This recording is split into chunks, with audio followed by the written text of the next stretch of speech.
सोन्याचे दर प्रति 10 ग्रॅम 2 लाखांच्या जवळ जाऊन पोहोचलेले आहे आणि सोन्याचे दर यावर्षी 2.5 लाखांपर्यंत जाईल असा अंदाज जे सोनं व्यापारातले तज्ज्ञ आहेत त्यांच्याकडनं व्यक्त केला जातोय। माझ्यासोबत जेम्स अँड ज्वेलरी असोसिएशनचे ऑल इंडियाचे अध्यक्ष राजेश रोकडे जी आहे। सर काय सांगणार?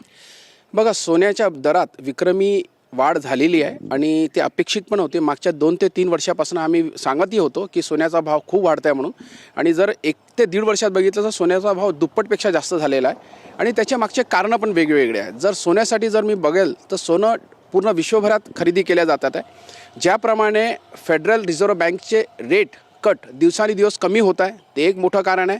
आणि हे तसं तर कारण जेव्हा US आणि युएसनी जे बंधन टाकले होते रशियावर, जेव्हा रशिया आणि युक्रेन युद्ध झालेलं त्यावेळेसपासूनच हे सुरुवात झालेली मोठ्या प्रमाणात।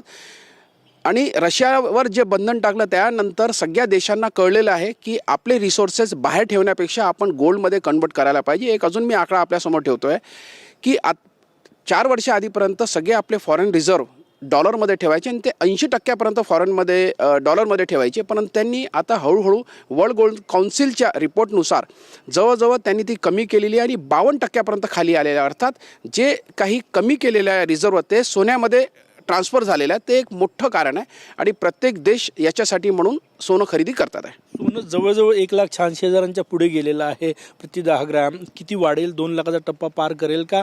कुठपर्यंत जाईल?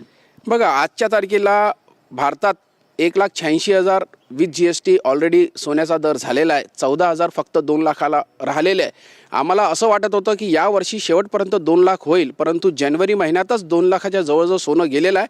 त्यामुळे आता आम्हाला असं वाटायला लागलेलं आहे की 2.5 ते 3 लाखापर्यंत पण सोनं जाऊ शकतं असा एक अंदाज आहे। कधीपर्यंत जाऊ शकते 2 ते 2.5 लाखापर्यंत? बघा, ह्या सगळ्या जिओपॉलिटिकल टेन्शन्स, जिओपॉलिटिकली काय घडामोडी होतात त्याच्यावर डिपेंड असतं। आणि सध्या तरी असं वाटतं आहे की ज्याप्रमाणे इराणवर USचे रिस्ट्रिक्शन्स आणि इराणनी जर हमला केला किंवा हल्ला केला इराणवर US द्वारा तर नक्कीच अजून प्रॉब्लेम होतील। आणि ज्याप्रमाणे तुम्ही बघितलं असेल US आणि युरोपियन नेशन पहिले एकत्र होऊन काम करायचे।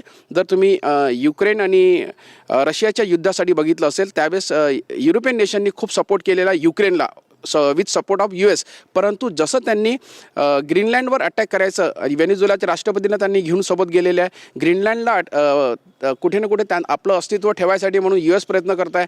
तर ह्या सगळ्या सुरू झाल्यानंतर युरोपियन नेशननी नॅटोची जी सेना आहे ती पूर्ण तिथे पाठवली, त्याच्यामुळे ह्या सगळ्या गोष्टी अजून जास्त वाढलेल्या आहे। 2.5 लाख किंवा 3 लाखापर्यंत यावर्षी जाऊ शकते 2026 मध्ये? बिलकुल, मला इतिहास बघून नक्कीच वाटतं आहे की यावर्षी 2.5 लाख क्रॉस करेल 2026 मध्ये।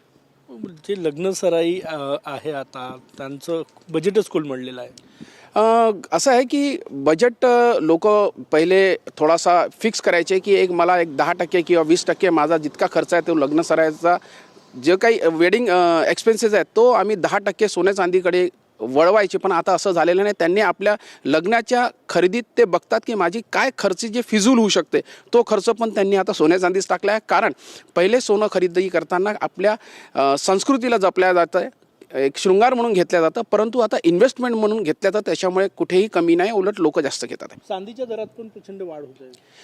चांदी आणि सोनं दोघांचे फंडामेंटल वेगवेगळे आहे। सोन्याबद्दल मी तुम्हाला सगळी माहिती दिली आहे, पण चांदीमध्ये फंडामेंटल इंडस्ट्रियल यूज 60% चांदीचा वाढलेला आहे। फक्त आणि फक्त इलेक्ट्रिकल व्हेकलमध्ये जी चांदी यूज व्हायची ती जवळजवळ एका कारमध्ये किंवा एका गाडीमध्ये 50 ते 100 ग्राम व्हायची, परंतु त्याला रिचार्ज करायला 6 ते 8 तास लागायचे। त्याच्यामुळे आता नवीन बॅटरीज अशा आलेल्या आहे की 2 तासात रिचार्ज होतं आणि त्याला लागणारी जी बॅटरी आहे त्याला चांदीची वाढ झालेली आहे। त्याच्यामुळे एक कारण, मोठं कारण चांदीसाठी ते एक झालेलं आहे। सोबतच चायनामधनं पहिले एक्सपोर्ट इझिली व्हायचं, पण 1 जानेवारी 2026 पासून एक्सपोर्ट पूर्णपणे बंद केलेलं आहे। फक्त आणि फक्त फिनिश गुड्स तेच बाहेर जात आहे, ते दुसरं कारण आहे। याच्या व्यतिरिक्त ओव्हरऑल जी चांदीची खपत आहे ती जर रेशो बघितलं असेल तर दिवसांदिवस रेशो कमी येत आहे। त्याच्यामुळे लोकांचे कौल याच्याकडे वाढलेला आहे। चांदी तसे खूप दिवसानंतर परफॉर्म करत आहे आणि चांदी सध्या भारतात 4 लाख रुपये प्रति किलो झालेली आहे आणि येणाऱ्या दिवसात ही नक्कीच 5 ते 6 लाख रुपये प्रति किलो जाईल असे अपेक्षित आहे। खूप खूप धन्यवाद। कॅमेरामॅन सचिन सायांसह गजानन उमाटे, TV9 मराठी, नागपूर।